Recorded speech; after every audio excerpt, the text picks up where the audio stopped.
Oke, ya, Pak Andi bisa mulai dalam doa untuk memulai pemuridan online ini. Mari, Pak. Terima kasih Tuhan untuk waktu yang telah Kau berikan kepada kami untuk dapat berkumpul bersama dalam program Zoom untuk pemuridan. Dan kami percaya Tuhan, Kau hadir di tengah kami untuk memimpin kami, untuk membukakan hati kami, untuk menjadi murid telinga seorang murid Tuhan. Agar kami dapat mendapatkan hal-hal yang baru, rema yang baru yang daripada Engkau Tuhan. Terima kasih Tuhan, berkati Pak David yang akan memimpin video Zooming ini Tuhan. Terima kasih Tuhan. Kami sudah berdoa ucap syukur di dalam nama Tuhan Yesus. Amin. Amin, amin, amin. Iya. Puji Tuhan, ya saya minta kita semua untuk mute. Saya mute dulu, Pak. Iya. Oke. Ya, kita akan mulai. Ya.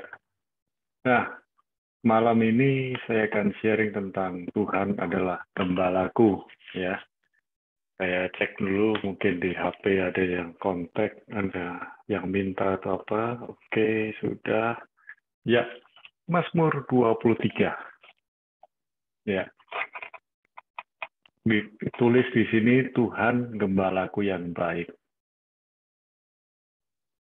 Nah, Tuhan adalah gembalaku, takkan kekurangan aku.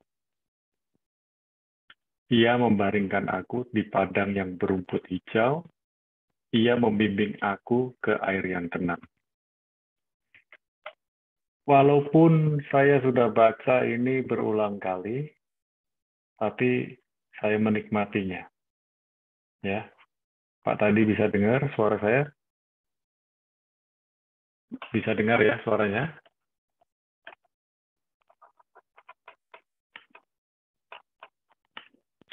Bisa Pak. Cuma barusan agak Oke. terputus sedikit juga. Oke, iya. Karena internet di sini kadang naik turun ya. Ya. Kemudian kalau bicara tentang Tuhan adalah gembalaku, kita tahulah yang namanya gembala itu seperti apa. Dia itu menggembalakan, ya Tuhan itu menggembalakan kita, dan yang luar biasa ketika Tuhan menggembalakan kita, di sini dikatakan, takkan kekurangan aku. Wow.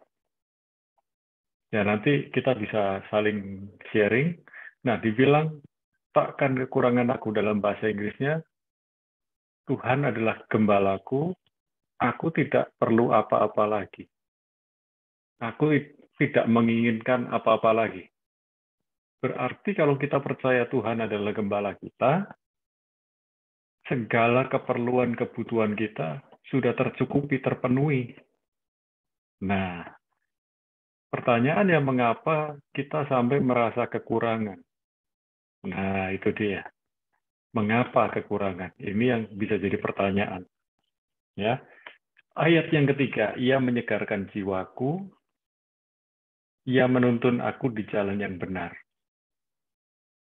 Kalau dikatakan dalam ayat yang kedua, ia membaringkan aku di padang yang berumput hijau, berarti yang namanya domba itu kan makanannya rumput. Berarti secara logika, domba tidak akan kekurangan makanan. Itu minimal. Kalau dia dibilang, ia membimbing aku ke air yang tenang, berarti hal minuman pun tidak kekurangan. Intinya, makanan, minuman tidak kekurangan. Kemudian, kalau dibilang ia menyegarkan jiwaku, berarti Tuhan memenuhi segala kebutuhan jiwa. Jiwa itu berarti pikiran, perasaan, kemauan. Ada di pikiran, perasaan, feeling, termasuk keinginan-keinginan kita. Nah, kemudian dibilang, ia menuntun aku di jalan yang benar karena namanya. Berarti domba yang baik, domba yang benar, pasti dengar-dengaran dengan gembalanya. pasti kakinya tidak ke jalan yang salah. Pasti kakinya, hatinya, tangannya melakukan kebenaran dan kebaikan.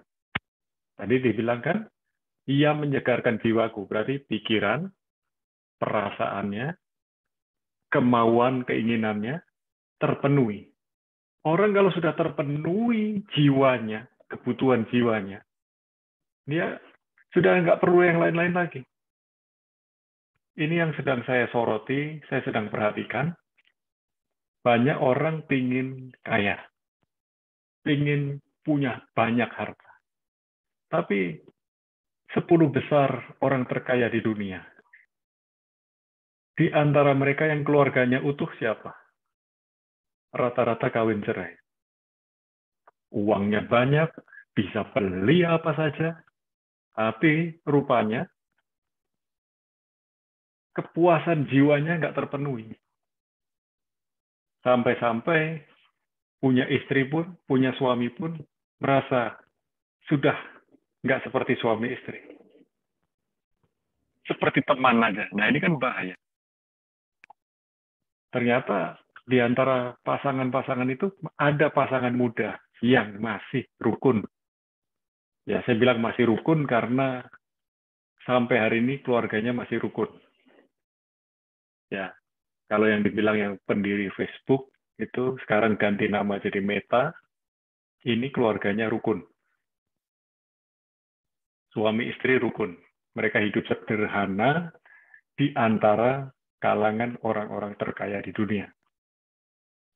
Bisa beli segalanya, tapi malah bergaya hidup sederhana.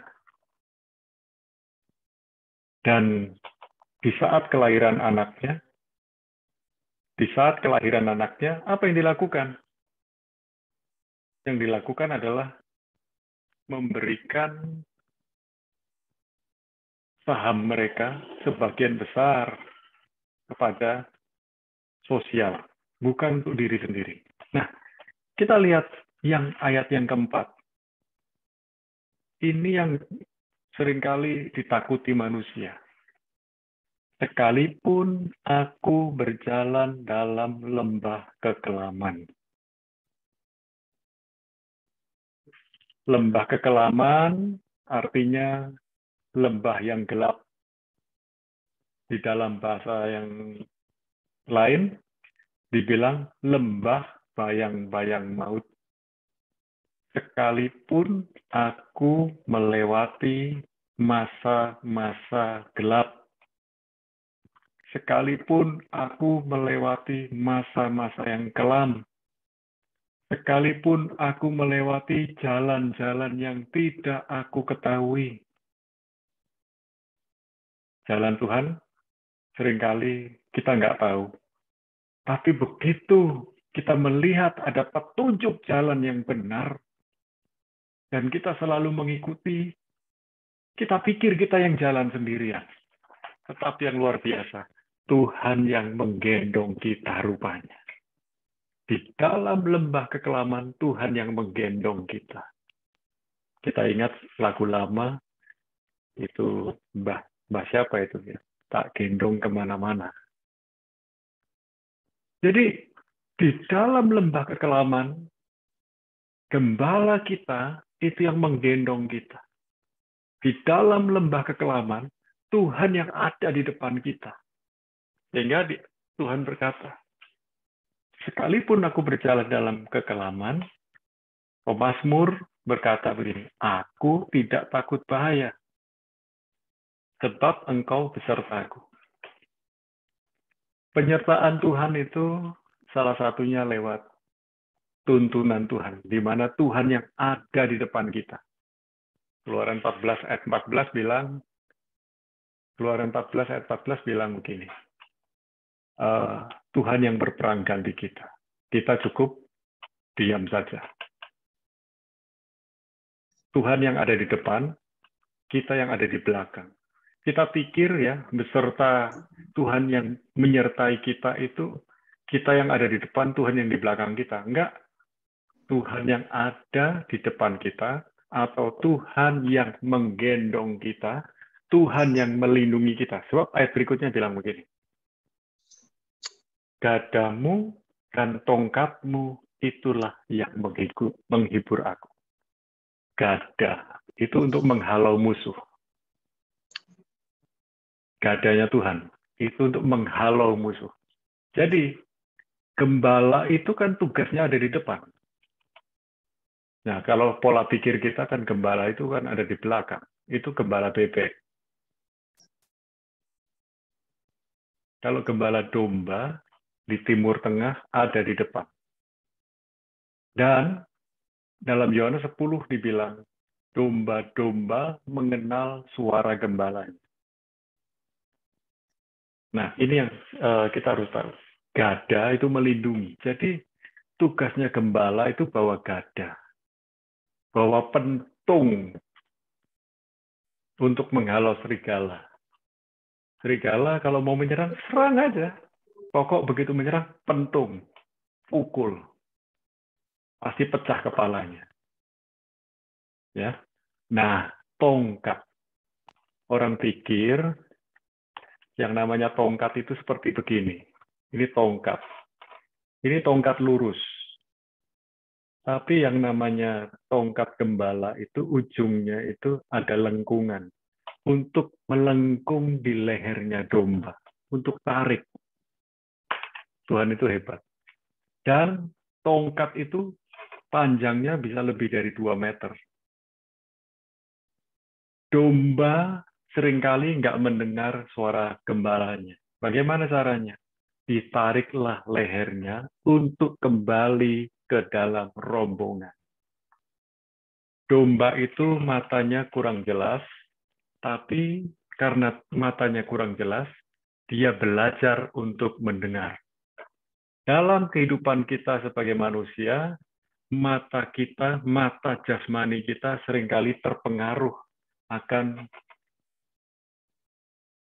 gelimang, cemerlangnya, gemerlapnya dunia.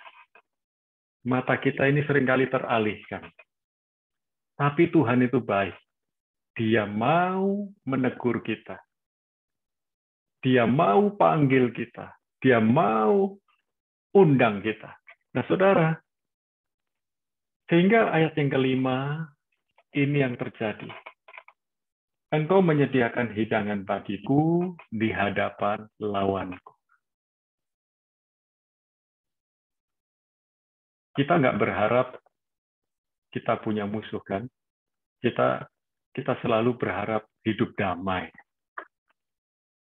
Tapi seandainya kalau kita ini ada orang yang berseberangan, berbeda pendapat dengan kita, itu normal, namun kita mau hubungan kita dengan siapapun berjalan damai.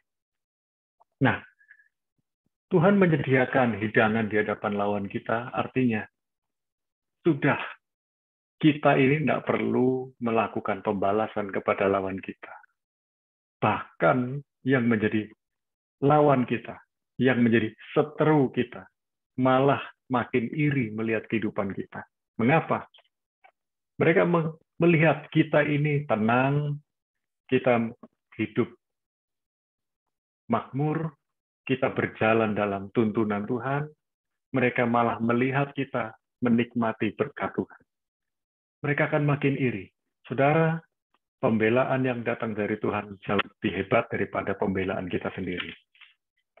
Engkau mengurapi kepalaku dengan minyak, pialaku penuh melimpah. Nah, piala itu kan seperti begini, cup, ya, tempat minum. Kemudian Tuhan mengurapi kepala kita. Kepala ini tempatnya pikiran kita. Yang namanya domba, itu kepalanya diurapi minyak. Mengapa kepalanya diurapi minyak? Supaya lalat tidak berterbangan di sekitar kepalanya domba.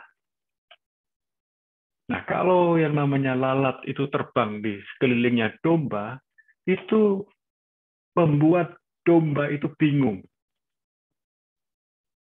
Dan dalam kehidupan kita sehari-hari, kita sering dibingungkan dengan itu lalat-lalat kecil, pikiran-pikiran kecil yang mengganggu kita. Tapi dengan urapan. Saya percaya kita bangun tidur di pagi hari, menyisihkan waktu untuk berdoa. Untuk berdoa. Untuk menyembah Tuhan. Ya. Jadi, waktu kita berdoa, waktu kita menyembah Tuhan, waktu kita menyendiri dengan Tuhan, yang luar biasa adalah kita menikmati urapan Tuhan. Pengurapan Tuhan membuat pikiran kita dipenuhi dengan pikiran Kristus. Hati kita dipenuhi dengan damai sejahtera firman Tuhan. Dan perkataan kita adalah perkataan firman. Dan inilah yang terakhir, ayat yang ke-6. Kebajikan dan kemurahan belaka akan mengikuti aku seumur hidupku. Dan aku akan diam dalam rumah Tuhan sepanjang masa. Kebajikan dan kemurahan belaka, kebajikan dan kemurahan saja akan mengejar aku seumur hidupku. Dalam bahasa yang lain dibilang, bukan mengikuti, tapi mengejar. Bayangkan hikmat Tuhan. Bayangkan yang namanya kemurahan Tuhan. Seringkali kita nyanyi, kemurahan-Mu lebih dari hidup. Dan ini yang terjadi. Hikmat Tuhan dan kemurahan Tuhan mengejar kita. Mari kita benar-benar menjadi domba yang takut Tuhan, yang mengikuti rencana Tuhan, mengikuti kehendak Tuhan. Sekalipun ayat 4 terjadi, lewat lembah kekelaman, lewat lembah bayang-bayang maut. Sekalipun kita harus melewati masa yang gelap, titik nol, tidak tahu harus berbuat apa-apa. Mulut kita berkata, mengapa ini terjadi padaku Tuhan? Padahal sebenarnya Tuhan ada bersama dengan kita. Sampai kita berkata, mengapa Tuhan meninggalkan aku? Mengapa Tuhan diam? Bukannya Tuhan diam, tapi seringkali kita terlalu banyak ngomong, sehingga kita nggak mendengar suara Tuhan. Sekali lagi saya bilang, seringkali kita terlalu banyak ngomong, sehingga kita tidak mendengar suara Tuhan. Bukankah itu yang seringkali terjadi? Kita ngomong terus, kita mengadu Tuhan kepada Tuhan. Kita mengeluh kepada Tuhan. Sepertinya kita berseru, ya berseru. Tapi kita nggak pernah memberi kesempatan Tuhan untuk ngomong. Waktu Tuhan ngomong, satu kata saja, satu kalimat saja, itu memberikan keteduhan. Nah, perhatikan, inilah kerinduan kita. Dan aku akan diam dalam rumah Tuhan sepanjang masa. Aku akan diam dalam rumah Tuhan sepanjang masa. Satu hari di pelataran Tuhan lebih baik daripada di tempat lain. Tapi ini, diam di dalam rumah Tuhan sepanjang masa. Halo Aiko. Ya, oke. Saya malam ini sudah selesaikan sharing. Mari kita bahas ayat per ayat. Ya, mungkin saya minta Pak Tandi dulu. Apa yang Pak lihat dari Tuhan adalah gembala yang baik dari Mazmur 23 ayat 1 sampai 6 ini. Silakan Pak Tandi.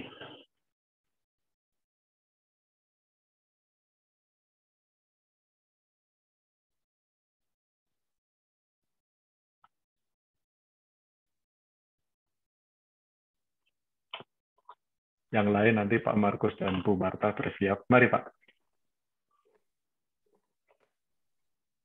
Ya, salam Pak. Salam untuk semua. Ya, apa yang saya dapatkan dari Mazmur ini bahwa Tuhan adalah gembala yang baik bagi kita semua. Bagi kita yang mengandalkan Dia sebagai gembala kita, yang menuntun kita.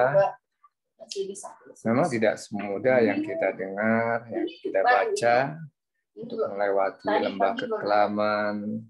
Itu ya kadang-kadang orang ada yang bisa melewati, ada juga yang setengah jalan dia balik lagi.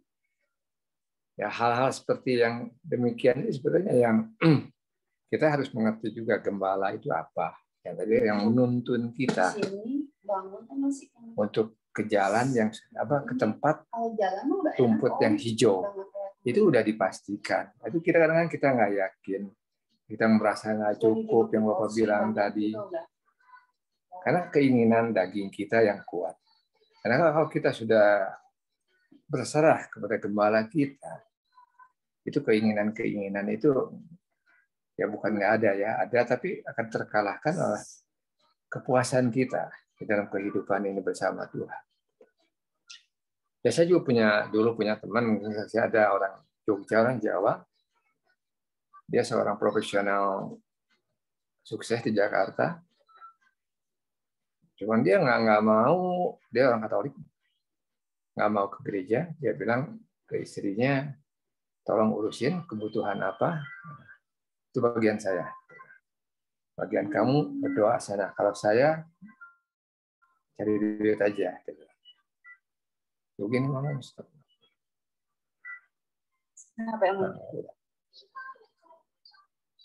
Maaf Pak, ada telepon masuk Pak Barja. Jadi dia bilang seperti itu, ya sudah saya biarkan, dia nggak bisa ini karena memang udah prinsipnya seperti itu. Pas waktu orang tua saya meninggal, dia datang, dia ngobrol dengan saya, terus dia balik lagi ke mobil, bentar gue ada yang kelupaan, dia balik lagi. Pas balik lagi, ternyata dia cuma bawa Alkitab. Orang tumben Mas, nggak salah nih. Aduh, gua nih katanya kayak ditegur.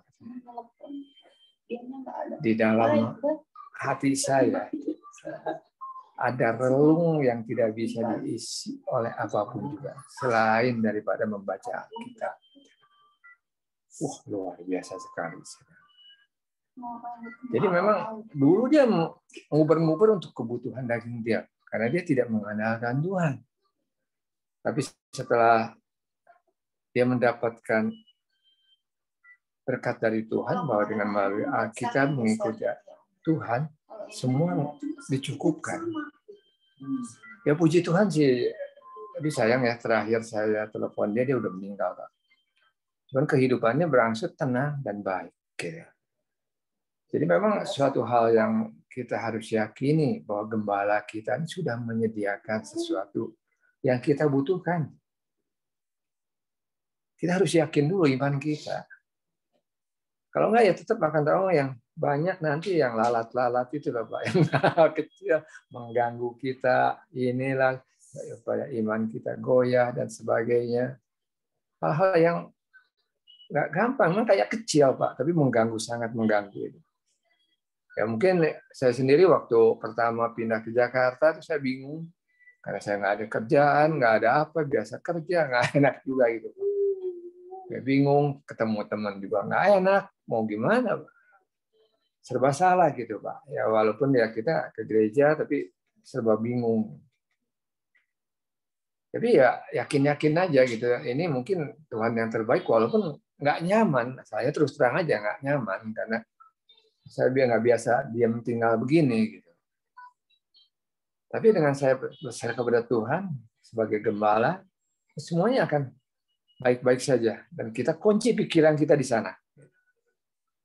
Jangan sampai ada yang lalat-lalat ini berkeliaran dekat kita harus ada minyak urapan untuk itu. Dan puji Tuhan semuanya akan baik, Pak. Ya mungkin waktu saya ngobrol sama Bapak posting yang ikut tour itu waktu saya reuni ke Jogja aja, Pak. Itu saya ditawarin teman tuh, Pak. Kesaksian saya aja gitu ya, Pak. Pas teman, kamu ikut ke Jogja ya? Saya enggak lah. Ngapain? Saya bilang gitu. Enggak, kita kumpul-kumpul aja, cuman nanti nggak tahu ya naik apa, naik kereta, atau naik pesawat, atau naik bis. Enggak lah, enggak. Saya belum punya gambaran nih, masukan dan sebagainya. Enggak, lu masuk aja lah, gua tanggung jawab gitu. Saya terserah dah. Udah. Nah, terus saya suruh masuk ya, saya daftar. Karena waktu itu nggak boleh sama istri, Pak. Biasanya kalau kita reuni itu istri atau suami nggak diajak. Nah, saat itu di hari-hari terakhir, teman-teman ada 2 orang katanya silahkan istri bawa. Aduh, saya bilang ini gimana ini? Sama teman saya ini, enggak, istri kamu ikut. Padahal istri saya, Ayan udah senang Pak, dia mau kumpul teman-temannya di Cianjur, dia nggak mau ikut tadinya. Nggak bisa, kata teman-teman saya. Dia kan memang udah kenal beberapa orang teman saya, hampir semua dia kenal. Ikut, dia udah masuk anggota kita. Dia bilang nggak bisa, dia ikut, kita udah beresin semua. Ya udah, kita berangkat aja. Berangkat, kita datang, dijemput, kita ke Jakarta karena kita kumpul di Cianjur. Itu kita sampai ke Jogja, putar. Nah itu Pak, berkat pemeliharaan Tuhan Pak. Ayan tuh sampai nggak berani turun Pak, kalau ke tempat shopping Pak. Nggak berani turun Pak, karena terus dibayarin Pak. Nggak enak Pak, benar-benar Pak. Luar biasa sekali Pak. Itu sampai dia nggak turun pun tetap kita ya nggak usah beli oleh-oleh numpuk Pak urusannya Pak. Jadi memang sangat-sangat luar biasa Pak, kalau kita sangat mengandalkan Tuhan, jangan khawatirlah dengan rumput hijaunya, itu udah pasti. Kadang-kadang kita meragukan itu, jangan ragulah untuk itu. Untuk kehidupan kita, masa depan kita, karena kita berjalan di rumput yang hijau bersama Tuhan, itu semua indah pada waktunya. Anak saya aja kaget Pak, saya itu sampai ke rumah aja waktu dianterin Pak. Ada yang nganterin. Jadi bukan suatu hal yang aneh gitu, bahwa kalau kita mengandalkan Tuhan, ya orang akan melihat bahwa penyertaan Tuhan akan luar biasa bagi kita. Karena teman-teman saya kebanyakan dari Buddha, Pak. Buddha, Konghucu, Muslim ada, Katolik. Yang Protestannya nggak banyak juga. Nah, itu hal yang luar biasa. Mereka tetap mengerti keadaan kita, ya. Mereka support semua. Wah, mantap sekali, Pak. Jadi untuk ya, keluarga besar di Rock Jajak ini yang meeting, jangan pernah ragu dengan penyediaan yang Tuhan berikan. Itu aja Pak. Iya.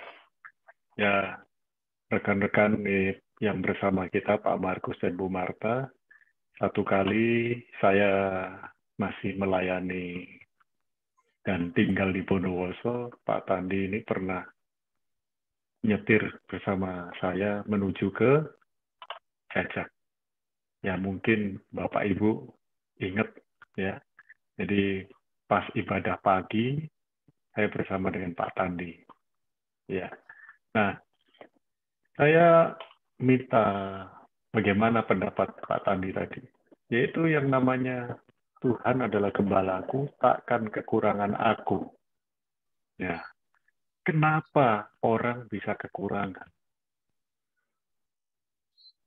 Ya. Mengapa orang bisa kekurangan? Nah, pandangan Pak Tandi bagaimana? Orang bisa kekurangan karena pikiran dia. Kalau menurut saya pribadi, pikiran dia tidak mensyukuri apa yang ada. Seberapapun ada, dia akan kekurangan terus, Pak. Tapi kalau kita bisa mencukupkan diri, saya yakin tidak akan ada istilah kekurangan itu, gitu, Pak. Karena pola pikirnya sudah berubah, gitu, Pak. Kebanyakan orang berpikir, oh, kita ingin ini, kita ingin ini, kita ingin ini. Nah, hal itulah yang akan membuat dia merasa kekurangan terus, Pak. Tapi kalau kita bisa mencukupkan diri, mensyukuri apa yang ada, saya rasa pikiran-pikiran merasa berkekurangan itu nggak ada, Pak. Banyak orang-orang bahagia dengan hidup yang sederhana, mereka lebih bahagia daripada orang-orang yang banyak uang. Ya, thank you, Pak. Oke, ya Pak Tandi bisa mute, saya tanya ke Bu Marta, apa pandangan Bu Marta tentang Tuhan adalah gembalaku yang baik. Dari Mazmur 23 ayat 1 sampai 6. Ya, saya Shalom. Terima Shalom. kasih Pak untuk kesempatan yang diberikan. Saya terkesan yang di ayat 5 tadi, Pak. Oke. Menurut saya, oh ya, saya mau jawab tadi pertanyaannya Bapak itu tadi namanya Mbah Surip, Pak. Pak Gendong kemana-mana. Betul.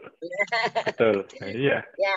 Ya, langsung ke laptop lagi. Engkau menyediakan hidangan bagiku di hadapan lawanku. Kalau menurut pendapat saya bukan lawan ya. Kalau lawan saya itu, kalau saya di dalam Alkitab kan mengatakan kita harus mengasihi musuh kita ya. Tapi kalau lawan saya di Mazmur 23, menurut pendapat saya secara pribadi, lawannya saya adalah masalah, Pak. Oke. Masalah. Ya. Karena apa? Maksudnya menyediakan hidangan bagiku di hadapan lawanku. Maksudnya begini, kalau menurut saya pribadi, waktu saya menghadapi masalah, Tuhan itu menyediakan solusi. Tuhan memberikan jalan keluar buat saya. Itu. Amin. Lalu engkau mengurapi kepalaku dengan minyak, pialaku penuh melimpah. Seperti tadi yang dikatakan Bapak, katanya lalat itu ya nggak muter-muter di kepala kita. Kalau sudah diurapi minyak, ya atau nggak nempel. Nah, menurut saya lalat ini mesti namanya manusia hidup, mesti kan pikirannya duit ya. Mesti duit, nah itu duit muter-muter. Tapi dengan kita punya Allah yang luar biasa, Tuhan itu memberikan itu tadi. Yaitu tadi yang dikatakan Bapak Sugianto tadi mengatakan pialaku penuh melimpah. Itu tadi kayak seperti Bapak perumpamaan seperti cangkir itu tadi ya, itu dibawa ke hadapan Tuhan, harus merasa cukup ya, namanya kalau kurang ya terus kurang terus ya Pak ya. Tapi kalau dengan disertai dengan ucapan syukur ya, kita persembahkan, kita mengucap syukur ya, itu tadi kalau seumpama gelas itu tadi isinya air ya, kita haus ya, kita minum ya, ya enak, jadi lega gitu. Tapi kalau ya memang haus, tapi kalau dengan itu kan saat itu pun juga kita sudah lega, sudah ada satu solusi pasti. Bersama Tuhan itu tiada yang mustahil buat Tuhan. Tentang yang ke-6 itu kebajikan dan kemurahan.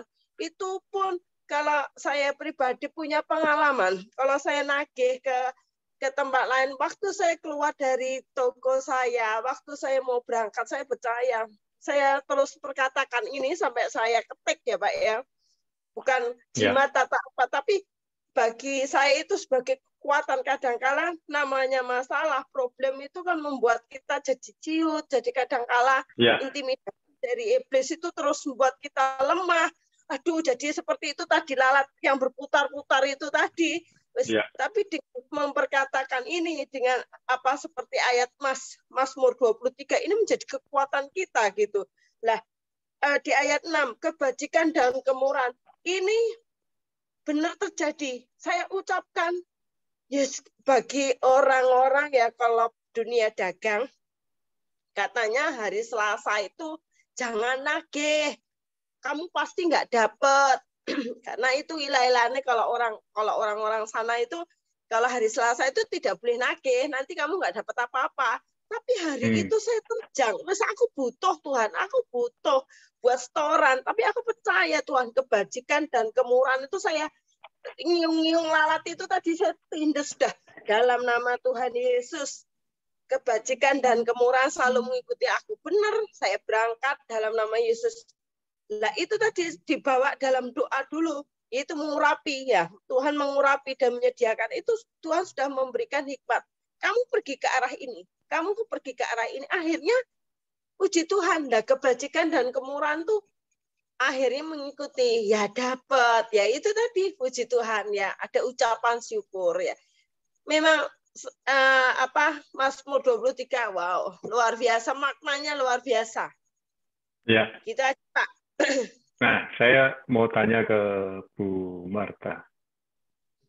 perjamuan kawin di Kana itu pada hari keberapa? Pada hari keberapa? Pada hari keberapa maksudnya, Pak? Ya, kalau dalam Yohanes pasal yang kedua tertulis pada hari keberapa ada perjamuan kawin di Kana. Ya, Yohanes pasal 2. Coba baca, ya. Ini supaya kita mulai dicelikkan, ya. Perjamuan di Kana itu pada hari yang keberapa? Ayat pertama. Pada hari yang ketiga. Oke, teruskan. Pada hari ketiga ada perkawinan di Kana yang di Galilea, dan ibu Yesus ada di situ. Oke. Yesus dan murid-muridnya diundang itu. Ya, kekurangan anggur. Kekurangan anggur kan? Nah, ini ya. kita lihat. Dalam bahasa Ibrani, hari pertama itu hari Minggu. Yom Rishon. Itu bahasa Ibraninya. Yom Rishon itu hari Minggu. Hari Senin, Yom Seni. Oh, sama ya. Yom Seni. Kemudian hari yang ketiga, Yom Selisih. Oh, Yom Selisih. Oh, hampir sama, Selasa, Selisih. Ya. Nah, baru yang hari keempat namanya itu Rebu kan, Yom Revi'i. Revi'i, oh. Oke, nah sekarang kita lihat. Hari pertama itu hari Minggu, Yom Rishon. Hari kedua itu hari Senin, Yom Sheni. Hari ketiga itu Yom Selisih. Semua perkawinan di adat orang Yahudi selalu Yom Selisih. Hari Selasa. Yom Selisih, Yom Tov. Artinya hari Selasa itu hari yang baik. Jadi kalau ibu punya pemikiran, sekarang kalaupun nagih hari Selasa. Ya. Jadi sebetulnya semua hari itu baik. Semua hari baik. Jadi kalau ada orang bilang hari Selasa itu hari yang nggak baik, kita harus tahu tadi ada cerita. Perkawinan di Kana itu dimulai di hari yang ketiga. Jadi selalu pada hari yang ketiga. Dan namanya pernikahan itu dari hari Selasa, Rebu, Kamis, ya terus biasanya seminggu itu ada pesta. Nah, waktu pesta itu yang diberikan anggur itu yang terbaik dulu. Dan di sini penyediaan Tuhan. Mengapa saya bicara dari Mazmur ke-23, kemudian loncat ke Yohanes pasal yang kedua. Ini loh. Apa yang tidak ada pada kita, sebenarnya Tuhan mau menunjukkan bahwa apa yang tidak ada pada kita, Tuhan sudah menyediakan. Amin, amin, yes. Ya, jadi ini yang luar biasa. Mujizat 5 roti dan 2 ikan. Itu artinya hal yang kecil. Hal yang kecil, kalau kita bawa kepada Tuhan, kita mengucap syukur kepada Tuhan. Mengucap syukur itu termasuk berarti mengucap berkat. Maka yang kecil bagi kita bisa diubah menjadi luar biasa oleh Tuhan. Ya, oke. Saya rasa ini yang bisa saya tanggapi buat Bu Marta. Pak Markus dan Ibu Yohana, apakah bisa memberikan tanggapan mengenai Tuhan adalah gembalaku yang baik? Monggo, silakan. Shalom Bapak Ibu semuanya. Ya, rumahnya bagus. Kayu jati. Ya, ini saya duduk di bawah. Oke, silakan Pak. Memang ayat ini dalam Mazmur pasal 23 ayat 1 sampai yang 6 itu ada 6 hal yang terbaik dalam pemeliharaan kita Oleh karena kasih Tuhan bagi kita, saya percaya bahwa Tuhan itu sangat memperhatikan, karena dari pendahuluan tadi bagaimana tanggung jawab Tuhan terhadap diri kita sebagai domba-dombanya. Allah sungguh sangat bertanggung jawab. Apa yang harus Dia kerjakan, Dia laksanakan buat kita sebagai domba-domba Allah. Dan semua apa yang menjadi kebutuhan kita, Tuhan senantiasa telah berikan. Dan bukan saja diberikan, tetapi sudah disediakan bagi kita semuanya. Kita tidak akan mengalami kekurangan. Nah, tetapi kenapa kita ini sudah ada di dalam penggembalaan Tuhan, tetapi masih mengalami kekurangan? Nah, itu mengapa, Pak? Nah, saya merenungkan di dalam ayat yang ketiga, Ia menyegarkan jiwaku. Ini yang seringkali tidak kita perhatikan. Artinya kita tidak mau, yaitu melakukan penundukan diri di dalam penggembalaan Tuhan. Sehingga pikiran kita, perasaan kita, kemauan kita tidak mau mengikuti apa yang Tuhan mau. Wow. Artinya bahwa pikiran kita, kehendak kita, kemauan kita ini mau berjalan sendiri. Tidak mau respon apa yang Tuhan sudah rencanakan. Tuhan mau tuntun kita. Dengan jelas sekali di situ, di padang yang berumput hijau, di air yang tenang.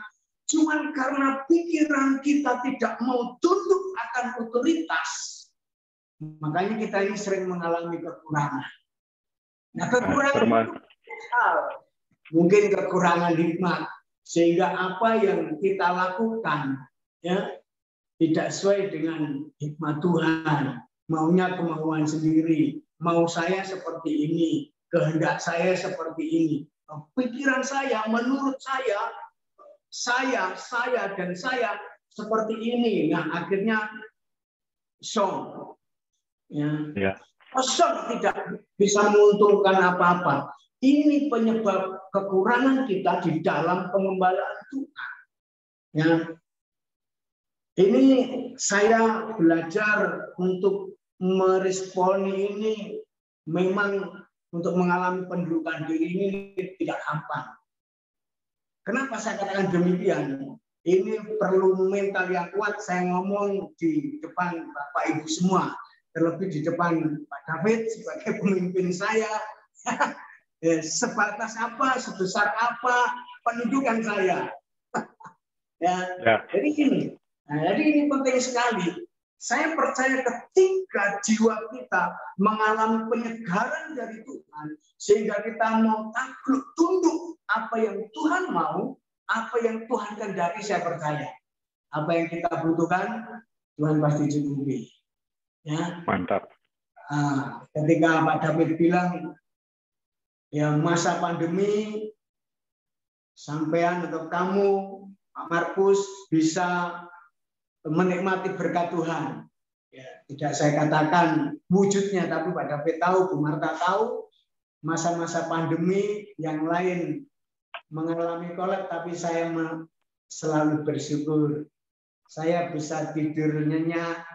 Hujan tidak kehujanan, panas tidak kepanasan. Belum masa pandemi. Tapi saya awalnya ya luar biasa bagaimana saya bisa tunduk kepada Tuhan, saya bagaimana bisa mengikuti pikiran dan rancangan Tuhan. Tapi saya belajar, akhirnya Tuhan buka jalan. Nah, sehingga 5 hal yang lain dalam pasal Mazmur pasal 23 saya nikmati sampai hari ini. Saya percaya kalau saya terus mampu belajar menguasai dalam penundukan diri, dalam otoritas penggembalaan Tuhan lewat wakil pemimpin-pemimpin yang ada di Rob Jajak ini, saya bukan saja menikmati berkat, tapi saya akan next level. Ya. Betul sekali. Ini yang bisa saya respon malam hari ini. Dan Yesus memberkati. Wow. Jadi ini. Kalau kita nggak bisa tunduk kepada otoritas yang kelihatan dengan mata jasmani kita nggak mungkin bisa tunduk kepada otoritas yang nggak kelihatan mata jasmani kita. Itu omong kosong. Kita nggak mungkin bisa mengasihi Tuhan yang nggak kelihatan mata jasmani kita kalau kita nggak bisa mengasihi orang-orang yang kita lihat dengan mata jasmani kita. Pertama dari keluarga kita, kemudian dengan orang-orang di sekeliling kita. Kita nggak mungkin bisa berkata, saya tunduk kepada Tuhan, kalau kita nggak bisa tunduk kepada orang yang memimpin kita. Sekalipun orangnya lebih muda, kurang pengalaman dan sebagainya, tapi ketika kita belajar menundukkan diri, Tuhan itu yang buka pintu. Kerendahan hati kita membuka pintu-pintu mujizat. Kerendahan hati kita membuka pintu-pintu pertolongan. Dan sekalipun kita banyak nggak setuju, contoh kita nggak setuju dengan apa pendapat pemimpin, tapi seringkali kita kan berpikir dengan pola pikir kita. Pemimpin kita tuh mikir yang jauh ke depan. Nah, yang jauh ke depan ini berarti punya visi. Nah, kita ini kan seringkali visinya itu makanan, minuman, apa yang kita pakai, apa yang kita tinggali. Pokok saya enak. Nah, pemimpin bukan sekedar mikir apa yang kita makan, minum, pakai, tinggali, tapi memikirkan apa yang bisa diperbuat dari masa kini sampai ke masa depan. Oleh sebab itu saya mendorong para kasih Tuhan yang ikut pemuridan online malam ini, milikilah mata rohani yang tajam, telinga rohani yang tajam, hati yang siap untuk dituntun oleh Tuhan. Mengapa saya katakan demikian? Karena kita mau mata kita melihat tuntunan Tuhan di tengah kegelapan. Di tengah kegelapan, Tuhan itu penerang kita. Di tengah keramaian, Tuhanlah yang bisa memisahkan kita di antara keramaian. Tuhan mau kita menyendiri. Tuhan mau kita punya waktu pribadi dengan Tuhan. Jangan terlena dengan yang namanya kesibukan. Karena kesibukan itu seringkali menjadi candu. Seringkali kita pikir kalau kita kerja dengan sibuk, Tuhan akan senang. Tidak. Tuhan lebih senang kita punya waktu menyendiri dengan Tuhan. Dan awali hari-hari kita. Dan akhiri hari-hari kita setiap hari. Dengan menyendiri dengan Tuhan. Gaya hidup kita menyendiri dengan Tuhan akan terwujud lewat kehidupan kita sehari-hari. Buat saya, omong kosong dan bohong kalau kita berkata, aku cinta Tuhan, tapi mulutnya, kelakuannya, nggak seperti yang dia omong. Berarti dia nggak punya kualitas hubungan dengan Tuhan. Dia nggak punya hubungan dengan Tuhan adalah gembalaku yang baik. Orang yang bisa berkata Tuhan adalah gembalaku yang baik, bisa menghargai orang lain. Bisa belajar mengerti orang lain, belajar peduli dengan orang lain.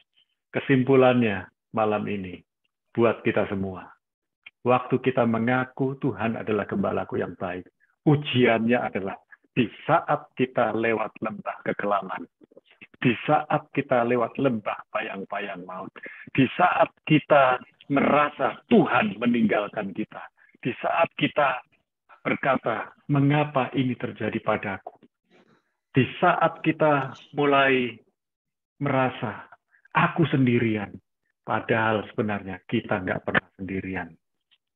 Padahal sebenarnya Tuhan itu bersama dengan kita. Immanuel, God with us. Tuhan ada di dalam kita. Dalam bahasa Jawa, Immanuel itu artinya Gusti Manunggaling Kawulo. Tuhan itu menjadi satu dengan manusia. Jadi bukan hanya bergandengan tangan, tapi menjadi satu. Dan kita itu yang sebetulnya digendong Tuhan, dituntun Tuhan, dipimpin oleh Tuhan.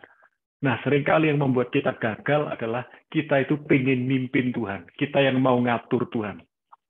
sampai kita berkata, Tuhan pimpin aku, Tuhan tuntun aku berserah padamu, Tuhan akan diam.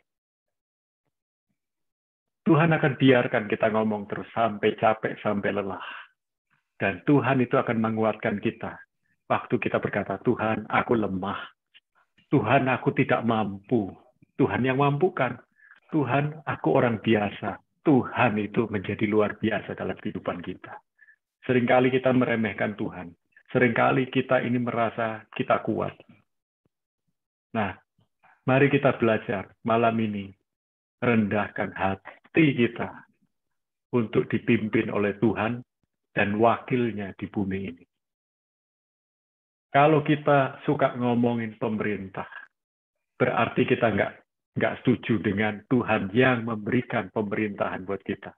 Contohnya, kita nggak setuju dengan presiden, kok pandangannya begini, atau menterinya, kok aturannya tentang COVID, tentang PPKM kok berubah-ubah. Coba bayangkan kalau diri kita jadi menteri, kita juga pusing. Kita ini loh, hanya jadi penonton, sudah tinggal di rumah, masih cerewet. Nah, di posisi menteri, di posisi presiden itu mikirkan bangsanya, mikirkan rakyatnya. Seringkali kita ini terlalu merasa pintar. Nah, tapi kita mulai belajar. Daripada kita melakukan semua itu, kita rendahkan hati, kita berdoa buat pemerintah kita. Kita berdoa buat pemimpin rohani kita. Kita berdoa buat para pemimpin rohani, biar mereka dapat hikmat. Bagaimana melewati bulan November, memasuki Desember, dan masuk di tahun 2022. Saya percaya, apapun pergumulan kita, Tuhan Maha tahu. Tuhan itu luar biasa. Malam ini saya minta Pak Tandi bisa berdoa buat kita semua. Tadi Pak Tandi mengawali, Pak Tandi lagi yang berdoa, lalu saya akan berdoa buat berkat. Mari Pak Tandi. Terima kasih Tuhan untuk malam hari ini Tuhan, untuk Zoom pemuridan yang sudah kami terima Tuhan.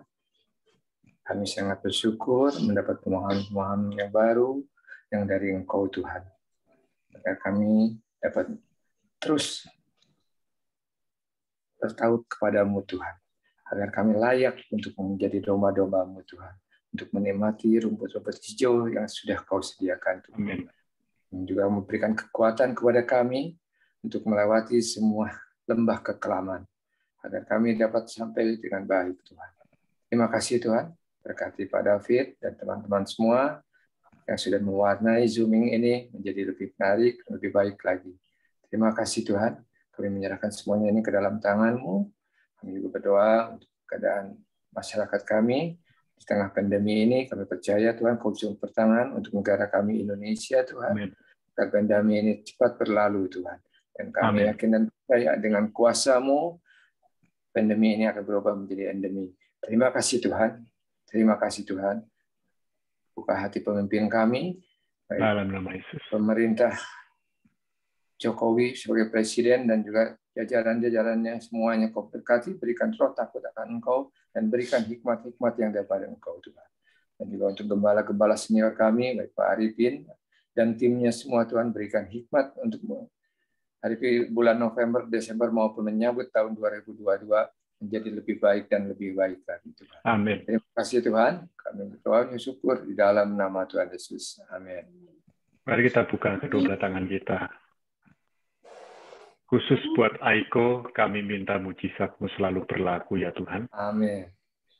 Dan biarlah kami saat ini menerima berkat-Mu yang khusus, yang istimewa, yang luar biasa.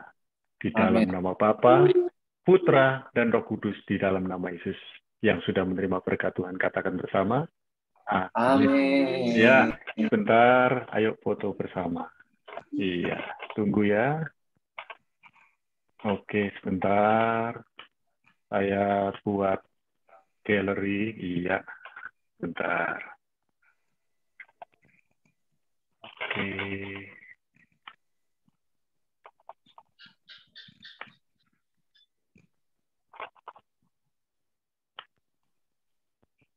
Oke, senyum. Tuhan berkati. Ya. Oke, bye semuanya. Kita jumpa Kamis depan, ya. Terima kasih Pak David. Terima Ya, kasih terima Pak kasih. David. Shalom. Sama Bu Marta, Pak Andi, Bu Ayen, Pak Markus.